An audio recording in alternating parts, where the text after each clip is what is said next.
ఏమ్మా బాగున్నారా? ఏ ఊరు మీది? పులవపాడు. ఇక్కడ ఏం చేస్తున్నారు? బా మందు కూడా తాగుతున్నారుగా. ఆడవాళ్ళు ఇంత తెగిచ్చారు ఏందో అమ్మ అసలు.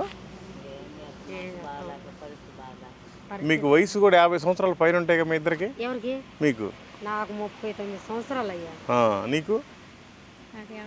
50. ఈ వయసులో మందు తాగుతున్నారు. నువ్వెందుకు తాగుతావు? నీ నోరు తాగుతుంది. మీది ఎవరమ్మా? ఉలవపాడు కాదులే, ఉలవపాడులో ఉంటున్నారు. సొంతం ఏ ఊరు?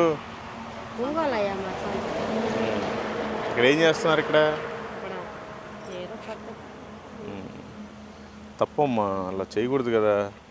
వాళ్ళు లారీలలో ఎక్కడెక్కడో తిరిగి వస్తూ ఉంటారు కదా, మరి మీకు ప్రమాదం కదా. ఏమన్నా వాళ్ళకి జబ్బులు ఉంటాయి.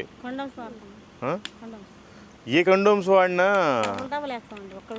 అవునమ్మా కరెక్టే. కాకపోతే వాళ్ళు వేరే వేరే రాష్ట్రాల నుంచి వస్తూ ఉంటారు.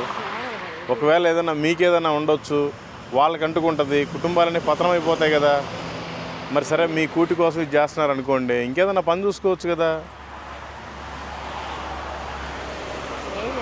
ఎన్ని కోట్ల మంది అవుతారమ్మా రోజు?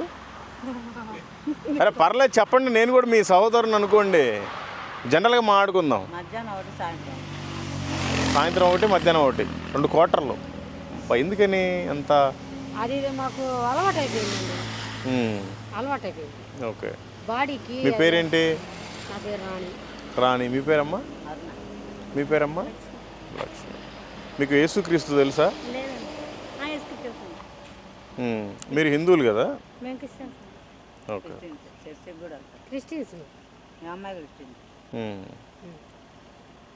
మిమ్మల్ని ఏం చేయాలి? చంపేయాలా?